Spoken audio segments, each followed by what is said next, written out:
Fuel and related issues are still very much in the news today. Vanguard newspaper begins with NNPCL Dangote. Fresh dispute emerges over supply volume. That story has the details on page 5. NNPC hints of undersupply from Dangote. We have delivered 111 million liters. That's from Dangote. Excess supply looms as NNPC imports 135 million liters, while oil marketers cannot import lift from Dangote, according to NNPCL. FG should provide welfare packages. That's from CPPE. Details of that story on the inside pages. Business Day newspaper. Marketers yet to lift Dangote petrol from NNPC over price. What does that mean? Well, the details you'll find on the inside pages of the paper this morning. A related story is on the front page of Daily Trust newspaper. Petrol price. NNPCL not usurping our powers. That's from NMDPRA. It's not a regulator, cannot fix prices. Ipman looks out for official notification. FG may reduce costs by cutting taxes, deductions. That's from sources. The details of that story you'll find on the inside pages of the paper this morning. And look at this one on the front page of Daily Independent. CBN says external reserves at risk on back of fuel subsidies cuts. Defies NAS, maintains FG Ways and Means advances at 5%. Warns security infrastructural issues may worsen inflationary pressures. The details continue on the inside pages of the paper this morning. The Daily Times newspaper has this on its front page. FCT residents panic over tremors as experts urge prompt evacuation. That story is on page 2 of the paper this morning. Blueprint newspaper has end terrorism now. You have no excuses. Danjuma tells service chiefs. Troops neutralize 4 bandits, rescue 20 captives in Kaduna. NCCSALW to destroy over 30,000 arms ammunition. We're ready to restore peace, CDS assures. The details continue on the inside pages of the paper this morning. Look at the front page of the Guardian newspaper. World Patient Safety Day. Nigeria battles spike in medical errors, negligence in hospitals. And look at the riders. After 8 chemo sessions, 25 rounds of chemotherapy, single mastectomy, cancer diagnosis turns out an error. That's according to a patient. Wow. Diagnostic errors responsible for 16% of patients' harm. Practitioners blame lack of standard infrastructure for quality care. We're a dumping ground for quackery, fake, substandard, unvalidated kits and devices. That's according to AMLSN president. The details of that story you'll find on page 6 of the Guardian newspaper this morning. The front page of the Nigerian Tribune. PDP BOT meets Wike behind closed doors. You can't set Bauchi on fire. Governor dares FCT minister. Insists PDP Governors Forum stands by Fubara. That story is on page 5. Nigerian News Direct. Hardship. FAC August allocation to government tiers drops by 11.4% as old tiers share 1.203 trillion naira. Oil revenue slump, FX fluctuation responsible. The details of that story you'll find on the inside pages of the paper. And these are the papers we have for you this morning.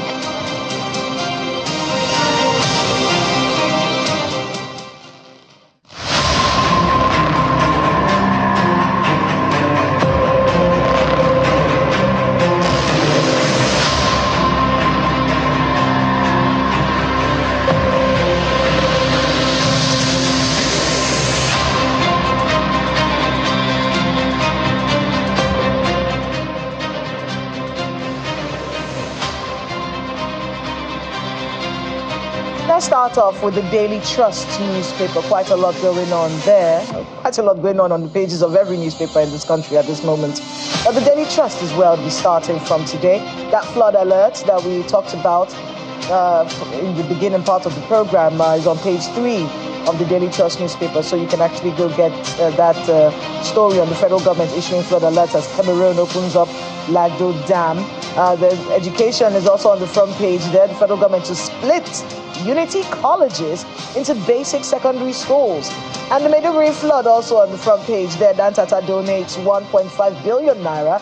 NEDC 3 billion to victims. You can get those details on page 8. But the major headline there is the petrol price.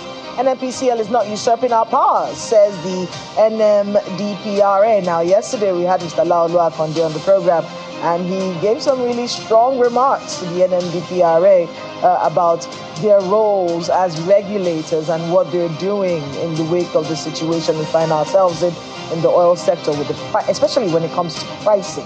And those were some really hard words from Mr. Laolu Akonde, but his opinions. And now we're seeing them trying to defend themselves, saying that the NNPCL is not usurping our powers. It's not a regulator, cannot fix prices. Ipman looks out for official notification, and the federal government can reduce costs by cutting taxes and deductions, according to sources. Page 4 of the Daily Trust newspaper carries most of these details. And just so I can get some of that for you, the Nigerian Midstream and Downstream Petroleum Regulatory Authority, NMDPRA, saying that the Nigerian National Petroleum Company Limited has not usurped its powers in determining the price of petrol in the country. And that's coming from Engineer Farouk Ahmed, who's the Chief Executive Officer of NMDPRA, speaking in the wake of the insinuations that the NNPCL had taken over one of the agency's key functions. And he told the Daily Trust newspaper that the market forces are strictly responsible for determining the price of petrol in line with the provisions of the Petroleum Industry Act, that's the PIA of 2021. This issue of pricing when it comes to petrol in this country and well, the availability and the pricing, those are the major issues. Yes, there's so many ups and downs and so many complicated twists and turns, but ultimately, can I afford petrol? That's just how the Nigerian is looking at it. Okay, we get it. This is the issue here, that is the issue there. In fact, we even see from other papers where there's some fresh dispute. I think the Vanguard is carrying that NNPCL and Dangote fresh dispute emerges over supply volume. That's from page 5 of the Guardian newspaper. But whatever way you want to slice this, how do I afford petrol? I just need to be able to afford it. That's what it is. Is it available? Can I afford it?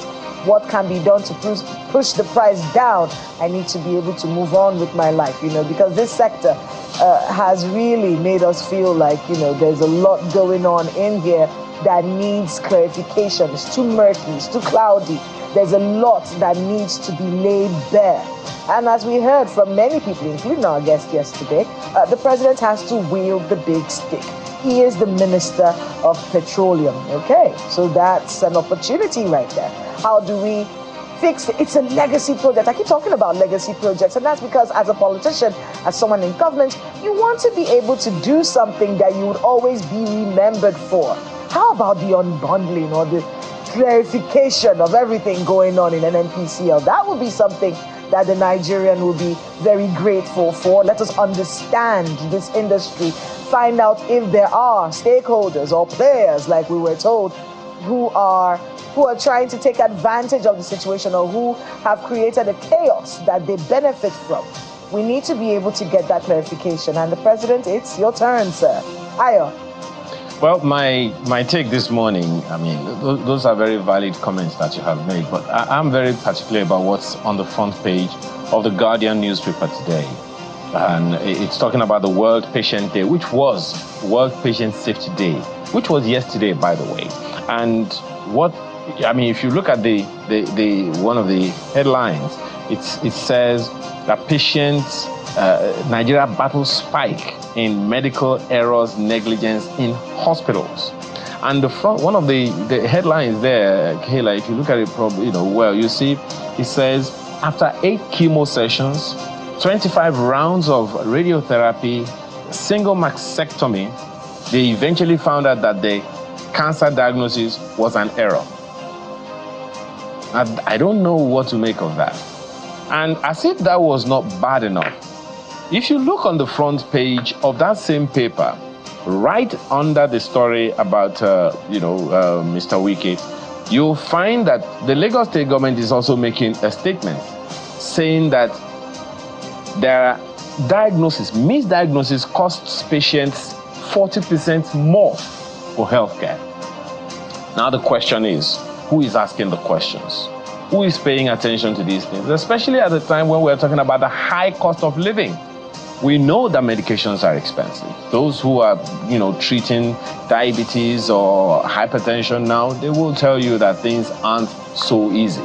Alternative medicine, of course, you can imagine how high up there the costs of that would be. But even for the regulated, medical practice in Nigeria, these are the kind of things that you hear, and you just wonder exactly who is asking the question. So yesterday was World Patient Safety Day, and these are the findings in the papers today. What has been your own experience you may want to share with us?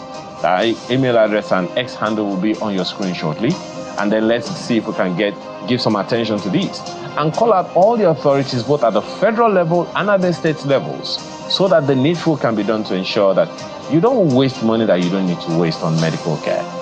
In the meantime, let's take a short break, and when we return, it's time for us to take out the issues we have lined up for you today.